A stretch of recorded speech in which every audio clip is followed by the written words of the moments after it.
the global stage. Did you know that if you were the only person on earth, Jesus would have still come to die for you? When you suspect somebody of alcohol intoxication, Putin chose this war, and now he and his country will bear the consequences. But have you ever wondered how long it took Adam to sin against God from the day he was created? He will take from you to give to another person, such that we could remove his heart and replace it with that of the animal. Love does not demand its own way. My goodness. Hi, welcome to the global stage. Jesus Christ is the same yesterday, today, and forever. We are still discussing our topic, the silent war against children. And in the first part of our discussion, we dealt with the first war, that is the war against self-control. Without self-control, our society will be in a wreck, and that is what they are doing to our children. They are weakening their self-control. So in this part 2 of our discussion, we are going to look at the second silent war against our child. And I want you to watch this video. I'll be right back. I've been thinking a lot about something, and I don't really know how to talk about it. You can always talk to me, Jordan, anytime, anywhere. I'm your cousin, and I'll always look out for you. It's called unconditional love, dude. Thanks, Frankie. I'm so glad you're always there for me. See, I've been feeling funny lately because of a couple crushes I have on different people. Yeah, so that's normal. We all have crushes. It's part of feeling attracted to people. You know that, right? Yeah, I know. But the thing is, my crushes, well, they've been on other boys. Hey, Jordan, that's totally fine. People are attracted to who they're attracted to, and it doesn't matter if it's someone of the same gender or a different gender. It's all normal, and you're allowed to feel exactly how you feel. I'm so glad you trust me enough to come out to me. What does that mean? I've heard people talk about coming out of the closet, but I don't know what closet they're talking about. Do I have to come out? Coming out is when someone who's gay, lesbian, bisexual, or transgender decides to tell other people. You get to make that choice, Jordan. No one can force you to come out. The main point is that you get to decide when and how you want to share your feelings. You are the person, the only person, who gets to define your own sexual orientation. We all have that right. Thanks, Frankie. That's helpful to hear. You bet, buddy. This kind of thing takes time to understand, and it's totally okay if you're still not sure how you feel. Some people use different words to describe their sexual orientation at different times in their lives. It's all normal. I guess what I'm really nervous about is how my mom and dad might react. I'm scared they'll be mad. Your mom and dad are pretty cool, and I know they'll love you no matter what. But again, you don't have to rush telling them. You can take your time. Yeah, my friend Anna told her parents that she's bisexual, and they threatened to kick her out of the house. It was awful. Wow, that's really terrible. I'm sorry that happened to her. It's true that not everyone is as accepting as they should be. Some people have to decide carefully when and who they come out to. It's also a good idea to make a plan for what to do if coming out doesn't go well, especially with your parents. Like making arrangements to stay with a friend or family member until things calm down. You know, you're always welcome to stay at my house. But like I said, I'm always here for you. Anytime, anywhere. Thanks, Frankie. Now, can I tell you something else? Sure, what is it? I made the junior varsity basketball team. Right on, bro. Alright, so welcome back. Now, what do you also make of the video you just watched? I'm sure you have your own comments, so you can leave your comment under the comment section. Now, the cousin tells his little cousin that he is the only one that gets to decide or to define his own sexual orientation. But the truth is that they do it for you. They do it for you. He tells his cousin that he decides and when and how to share his emotion, and that is very terrible. If somebody tells you, you decide how and when to share your emotion or your feelings, it's actually indoctrination, because it is not actually true. There's the right and there's the wrong thing to do. So if I can decide how and when to share my feelings, then I can say, well, if I'm having feelings towards an animal, then I can go ahead and share that feelings, that I can sleep with an animal, because that is what I'm being told by my elder brother, that I decide when and how to share my feelings. So I'm speaking against this deliberate false desire plan to indoctrinate our children at that early stage of their lives. And that is why that is why there are so many children's cartoons nowadays where you see a lot of gay characters in it. And one such cartoon is that cartoon called The Great Knot. It actually has gay teenagers, gay children inside that cartoon. Why? Because they are beginning to indoctrinate our children into thinking that particular way. You see, because there's the move of Satan and his human host to reorient children into the kind of life they want. So it doesn't matter, it doesn't become your choice, it becomes a mind control programming. One thing I want you to know is that no one was born gay. No one was born a lesbian. No child was born to feel attraction towards the same sex. There is the way they do it, and in my part 3 of this discussion, I'm going to tell you how they're able to achieve that at that early stage of life. So what is the message here? What are they working against? Their principle here is that your emotion becomes the standard of what is right or wrong. That is what they are pushing. But that is not so. So if a child wakes up today, because if you tell me that I get to decide how and when I share my emotion and whatever I feel is normal, is right, then you are telling me that if I feel normal, then that thing is normal. If I don't feel normal, that is normal. So they are telling us, they are raising a generation where emotions, feelings become the standard of what is right or wrong. And that is what they are doing to our children. And what they are doing is very terrible. That is why even in this year, there was a news of a teenager who woke up one day and picked a gun and then shot his family at home. One also walked into a shop and also shot people. Why? Because they are acting on their emotions. Remember, number one, their self-control has been weakened. And number two, they are being indoctrinated to think that emotions, feelings are the standard of what is right or wrong. And so if I feel angry, if I feel like picking a gun and shooting somebody, I go ahead. And then this is happening especially in the western part of the world, in US and Europe as well. And so what they're against, the second silent word they're against, is the standard of right, which is the word of God. That is what they're against, because every person has an authority over their head. So if you are telling a child that he or she gets to decide and that there's no authority over their heads, then the child grows up thinking that if he feels angry, then he's justified. If he feels happy, then he's justified. And so he should go ahead and pursue that feeling. Then you are raising a society, a generation where emotions becomes the standard of what is right or wrong. And that is what they are indoctrinating our children into. And so parents, you have a responsibility to guard your children, to be at the authority over them. Tell them what is right or wrong, not based on their feelings, because your feelings a lot of times will fail you. 99% of the time will fail you. And remember, feelings are meant to be enjoyed, not them controlling, to be enjoyed. So you have to control your feelings, not your feelings controlling you. So what they are teaching our children is that emotions or feelings is the standard of right, which is wrong.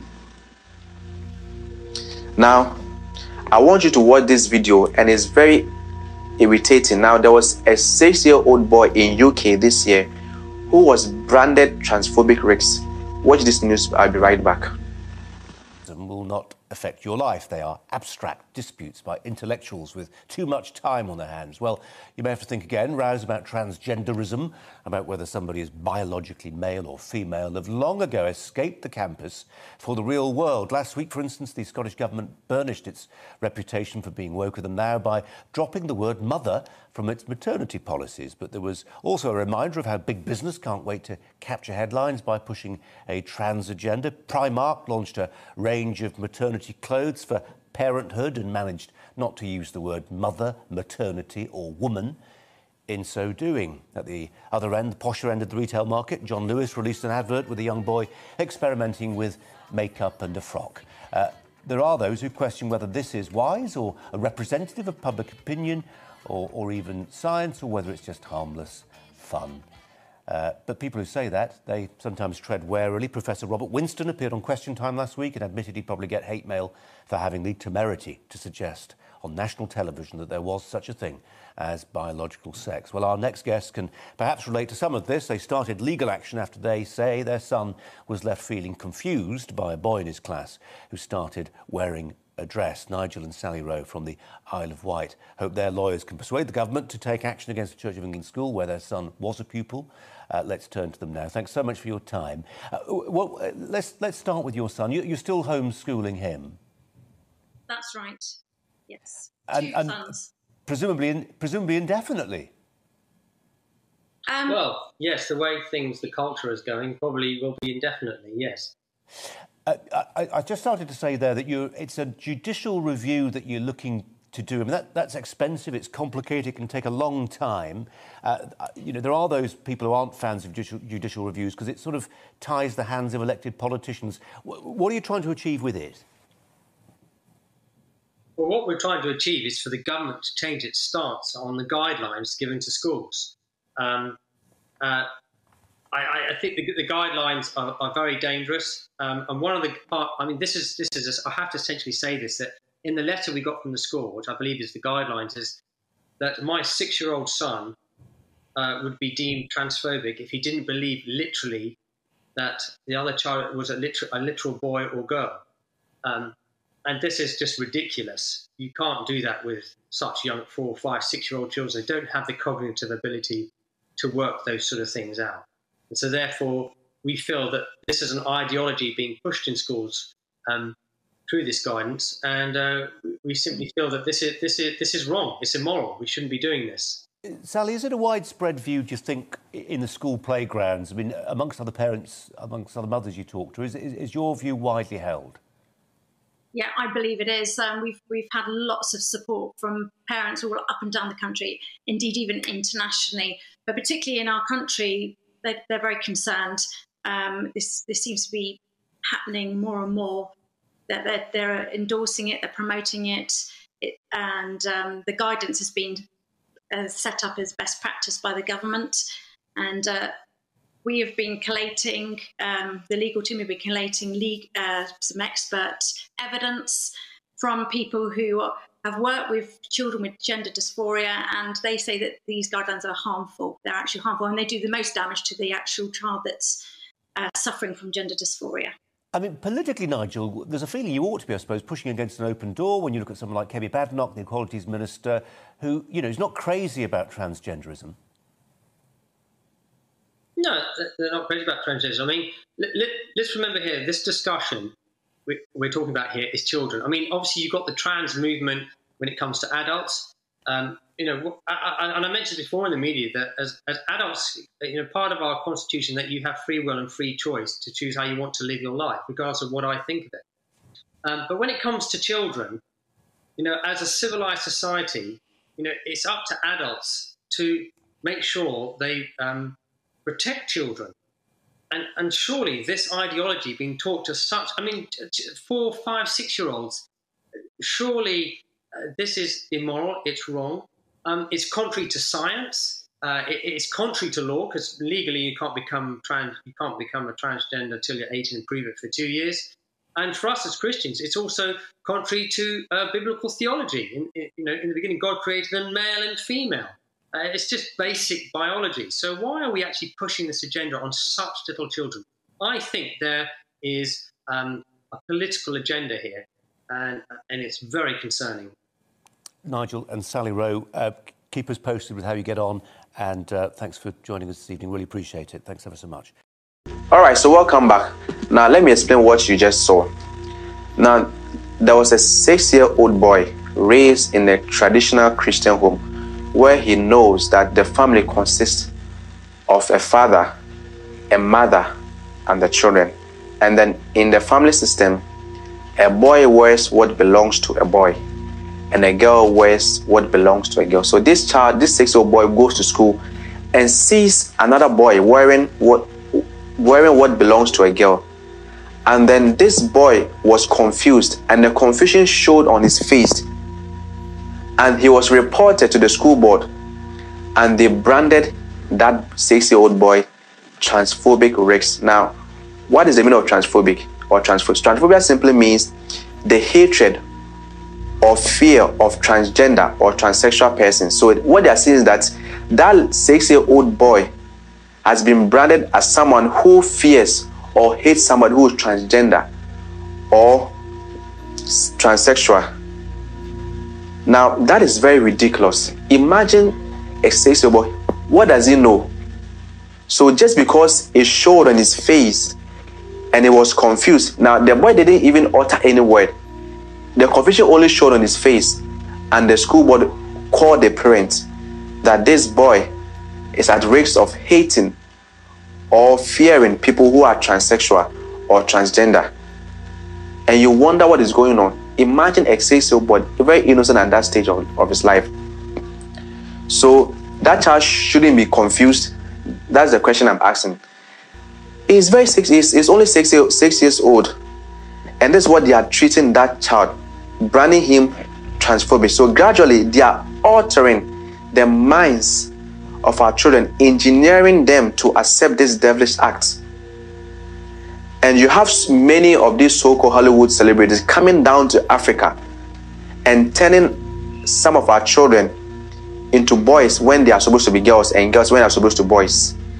Because many of them are agents of darkness, and the place they chose especially is Africa, because they know Africa has or holds the right strong traditional system and values. So they are taking and adapting our children and changing their mindset into what they want them to be, because they are agents of darkness. So now you can't even express on your face the confusion anymore, because if a 6-year-old boy can be branded transphobic race, then those of us who are adult can't even express it.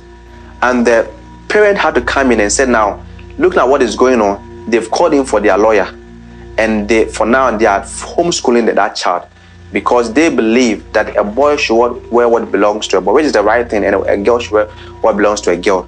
And yet a 6-year-old boy could be branded as transphobic, and that is an insult to that child. And this is what we call gender dysphoria. So one group is being protected while the other group is being targeted against, and this is terrible. And so if you are a parent, you have to be really careful about the thing going on, especially in the schools where your children attend. You have to be very, very careful about the things you are exposing your child to. Now, I want you to watch this last video. I'll be right back. And this video is actually, it happened this year, where, you know, in the US especially, they have what we call this Gay Pride Day, where they parade on the streets and show the colors of homosexuality, the colors of the LGBT community. And personally, I was particular about where they engage the children. So watch this particular video. I'll be right back. Who here knows what gay pride means? It means where like all the gay people, transgender, lesbian, bisexual people gather up and celebrate. That's absolutely right. It's a celebration of sexual diversity. So I'm not gay, but I'm a gay ally. Are you gay allies? Definitely. Great answer. What does it mean to come out of the closet? When you come out of the closet, it means like when you're playing hide and seek and you're hiding in the closet and then someone finds you and then you have to come out of the closet and you have to be it. Makes sense. What do you think about gay marriage? I just think it's normal marriage. Right. My auntie, I know that she's gay. She hasn't married yet. And I'm just wondering if I am going to be her flower girl. And you know what? When you find out that your auntie is going to marry a woman and your number one concern is if you're going to be the flower girl, you have your priorities straight. Woo! Do you think it would be cool to have 2 moms? Yes. If the house is full of girls and there's no boys in sight. Yeah. You don't have to flush the toilet for the boys. So many advantages. What would it be like to have 2 dads? It would be crazy. It depends on how their personality is. If they're a party animal, then it would be obviously crazy. Any parent who's a party animal would be crazy. Yeah. Can you name any gay celebrities? Ellen DeGeneres. Uh-huh. What about Neil Patrick Harris? Who's that? Do we know Ricky Martin? No. Ricky Martin is a singer, and now he's a gay icon. A gay icon is someone who's revered by the gay community. Lady Gaga? Yes. Anderson Cooper? I might have heard of him. Jodie Foster? I've heard of him. I cross my fingers. I'm not lying. Oh, Jodie Foster is a woman, and she made me question my sexuality when I was a child because I liked her so much. Oh. And she was nude in the film Nell. Not that I remember watching it several times as a child. Wow. Guys, I'm so impressed with you. Remember, what are we to the gay community? We are Gay icons. Sure. I'm an ally. Maybe I could be an icon. I mean, everybody should aspire to grow up and be a gay icon. That's what Pride Day is all about. You're right. See you at Pride, everybody.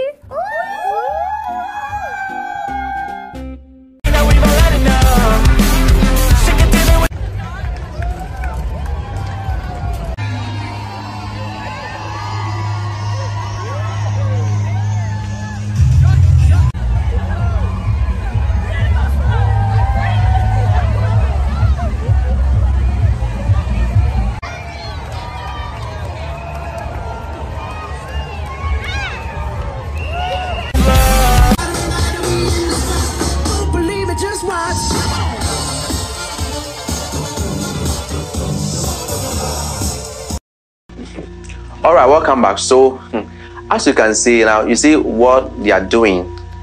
They are getting the children, and with time indoctrinating them, telling them about gay and lesbianism. And as you can see, even from the parade, you see the little children were even involved in that parade. What are they doing? Gradually, they are reorienting their minds away from the traditional system of family into what they want. If you want to be gay, that is your choice, but don't push it on children. And that is the message I want to put across. So we have to be very careful about what is going on. And parents, again, please be mindful of how you leave your children. Take care of them. It's very important because children are the gift of trust. And one day, I'm always going to say it, God will going to ask you how well they turn up, whether they turn up for him or for the devil. So that is the end of this part 2. Watch out for the final video. God bless you.